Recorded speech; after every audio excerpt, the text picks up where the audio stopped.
సమోసా హ్మ్. ఒక్కోటి రూ. 80, హ్మ్. పాప్‌కార్న్ వచ్చేటప్పటికి రూ. 300, రూ. 400 అంటే అంతకంటే దోపిడీ ఇంకేంటి? హ్మ్. అవును. ఆ దోపిడీని అరికట్టడం అనేది ఒకటి ముఖ్యం. అవును. రెండవది అన్నిటికంటే ముఖ్యమైనటువంటిది స్వేచ్ఛ లేకుండా చెయ్యొద్దు. హ్మ్. ఒకేసారి అంటే మీ మీద మీకు నమ్మకం లేక మా నెత్తిన రుద్దుతున్నారు.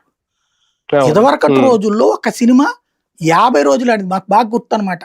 మేము హ్మ్. స్టూడెంట్స్‌గా ఉన్నప్పుడు విజయవాడ వచ్చిన తర్వాత 10థ్ క్లాస్‌లో ఇది 'స్వాతి' థియేటర్‌కొచ్చిందంటే హిట్టు. హ్మ్. ఇదే 'ఫట్టు.' హ్మ్. 'నీలిమ' హ్మ్. హ్మ్. థియేటర్‌కొచ్చిందంటే హిట్టు. హ్మ్. హ్మ్. 'సితారా'కొచ్చిందంటే సూపర్ హిట్. అవును. 'సితారా'లోకొస్తే 100 రోజులు, 'నీలిమలోకొస్తే 50 రోజులు, 'స్వాతి'కొచ్చిందంటే 15, 20 రోజులకు పోతుంది. అవును. హ్మ్. ఇట్లాగో సెంటిమెంట్‌గా ఉండేది. అవును. హ్మ్.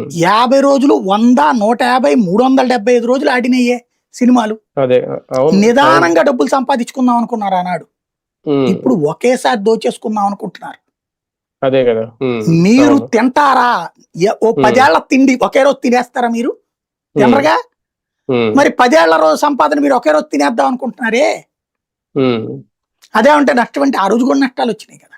ఈ పరిస్థితులన్నే ఈ పరిస్థితులన్నీ చూసి ప్రజలు ఐబొమ్మ రవిని ఇప్పుడు హీరోగా జూస్తున్నారు. అంతే. అందులో కానీ ఒకటి సార్ ఇక్కడ నిజంగా అంటే ఈయనకింకా ఈ రవికి ఆహ్, సమాజం మీద ఏమన్నా ఒక అసహనమా? లేదంటే ప్రభుత్వం మీద అసహనమా? ఇండస్ట్రీ మీద అసహనమా? ఒక మంచి ఆఫర్‌ని వదులుకోవడం ఎలా చూడాలి? ఒకవేళ నిజంగా ఇది కరెక్ట్ అయితే ఎలా చూడాలి? ఆయన కుటుంబం మీద అసహనం ఆయనకి. ఈ దేశంలో అంతేనా? బతకడం అది ఇష్టం లేదు. ఓకే.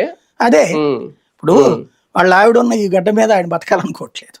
అంతేనా? హ్మ్. అంతే. హ్మ్. అదే అదే ఆయన ఆయన ఇంకోటేంటంటే ఒక వ్యక్తిగతం సారా సంపాదనకు అలవాటు పడ్డాక అది. హ్మ్. తగ్గుండాలని ఏడనుకుంటాడు. హ్మ్. హ్మ్. కానీ ఇలాంటి యువత చాలా మందుంటారు గదా సార్! రాష్ట్రంలో గాని, దేశంలో గాని. వాళ్ళ అందరి ఆలోచనలే గనక ఇలాగే ఉంటే రేపొద్దున్న అది రాంగ్ రూట్